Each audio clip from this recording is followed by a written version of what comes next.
best games or you reckon you've coached in a winning team? No. We've had a lot in this building like that. But it is a monumental effort by our guys to win a game like that. And I told them when the game was over with, if we'd have lost that game, I would have been just as proud as I could be. Disappointed, obviously, but I'm really happy we don't play New Zealand anymore. And, the fight was real, and their grind is real also on their side. And, they just found a way to keep showing up, and that's what they've been doing. And it wasn't pretty at times, but it was quite effective to keep our fight where it was and maintain the lead for most of the game. And then, back and forth as it has been in the past with them, and we were able to make the play that they made on Game 3 here. So every game you've seen this year, most of the games you've seen this year, you've had a player sort of stand up, and the bloke sitting next to you had an incredible night, his best score in NBL. What are your thoughts on his game alone? Yeah, I mean, I told him two things. I said, when we did the Zoom interview with him, one of the first things he said is, what are you looking for? And he said, I want to go somewhere where I can impact winning. And he hadn't had that opportunity really in the G League. And I said, well, this would be the spot for you. And then, his last 2 or 3 weeks have been on the rise. And he's told on himself how good he can be. And now it's just, can we hit the repeat button, not necessarily to get 33 points, but to play with that kind of demeanor. And so just a hell of a game by him. But I will say we had guys just logging monster minutes here in the last 48 hours. Majuk Dang, 42 minutes yesterday. He didn't come out of the game today. Tiger, the most he's had. And so the grind and the effort for these guys was real, and everyone contributed. Just to touch on Majuk obviously playing a full game today. He said 42 on Friday, and it was flying down here as well. How's he travelling? I mean, coming back from the concussion as well, does he just want to be on the court? Yeah, I mean, he's just a warrior, and we love him to death. And he just is another guy that just wants to show up and do the right thing, and he plays with a lot of passion. And these last 2 games for him, and the effort that he's had to endure with that kind of body and being knocked around most of the time, and just the resilience factor of him, and then the concussion. It's been a hell of a 10 days for that kid. DJ, I'll jump to you. I mean, you had an incredible game tonight. What's the story on your game? How did you find your performance, and where we knew it was coming, but where did it come from? I mean, when I woke up this morning, it was another day. It was another game, big game for us, just like every game that we play. We know that we dropped the last one and how important this one was, and we just got to keep going forward, because this one won't mean anything if we can't continue to grind and finish off what we did. Have you heard the arena that loud before compared to that 3 you hit just more than 13 seconds to go? That was the loudest arena I've played in the last couple of years for sure. But yeah, the atmosphere is great. Guys are feeding off of it. We're down bodies, so that's what we look for. We got to create our own energy, and the fans definitely helped out with that. Just a quick one for yourself, Scott. With Ben, what's I guess the diagnosis with that? Yeah, I don't want to. I'll embarrass myself, but there's a technical name with what he actually has. But basically, he has a lower abdomen and groin issue that's only going to be resolved by rest. And so, that's 2 or 3 months of rest. And we'll take it this week and see what he does. But I don't know if he'll be back this year. We'll see how everything goes. There's a technical term of what he actually has. It's more of a muscular thing, and just overstress and overwork. And he's been struggling for a month with that and fighting through it. And we haven't practiced him very much. And it was all getting a little bit worse and a little bit worse. And I think it just came to a head in Cairns. We spoke about last time we were here, and obviously that loss of the character of your players, and I guess that sort of shows what you've developed in this crew of what your players do and build that sort of character at home. Well, our motto is to defend the island, and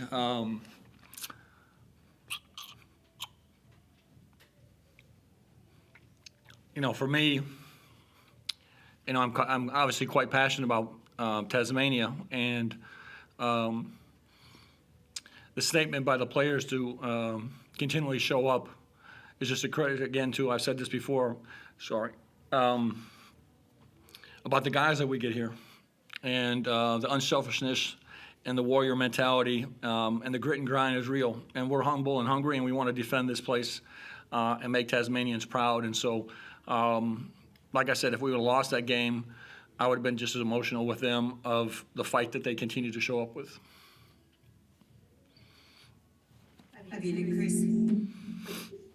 DJ. I'll come straight to you. I mean, Scott is rightfully so proud of what has been built here with the culture. I mean, as a player coming in here for the first time, how would you describe that culture, the never say die attitude, defending the island, the grit and the grind? What's it like to walk in and be part of this now?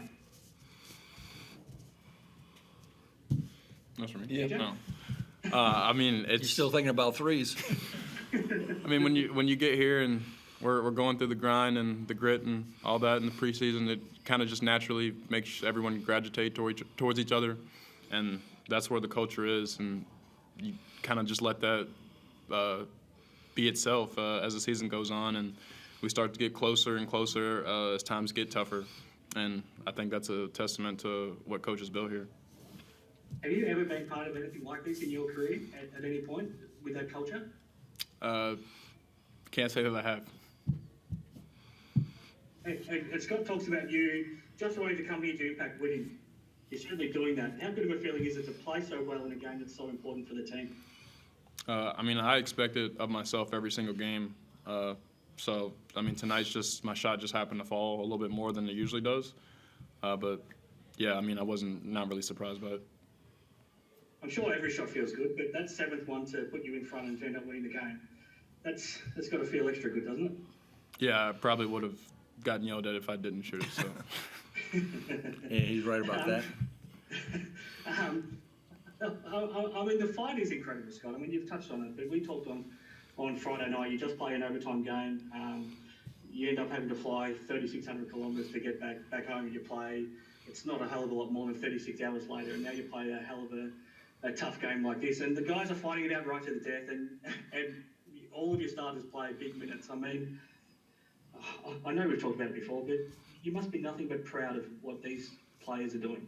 Yeah, I mean, I'm obviously out of words to describe the emotion of the last few weeks, and then just reflecting on the fact that the last 5 years and the energy that's in this building. And, you know, again, I walked out there today and looked in all four corners, and there's people in there, and it's just a remarkable statement to the players that we bring in here, and the fans adore them, and they keep showing up in the good times and the bad times. And believe me, we've been in some valleys here, and you know, we always continue to just fight and do the right thing. And you know, hopefully we can regroup here in 2 days and get some rest. And some of these young guys are going to have to play some more minutes moving forward, and just see what we do. But I could say proud 1,000 times, and it probably wouldn't be enough of my staff and just the work rate that goes into a game that's so crucial for us in our building, and for us to show up that way is just a fantastic effort.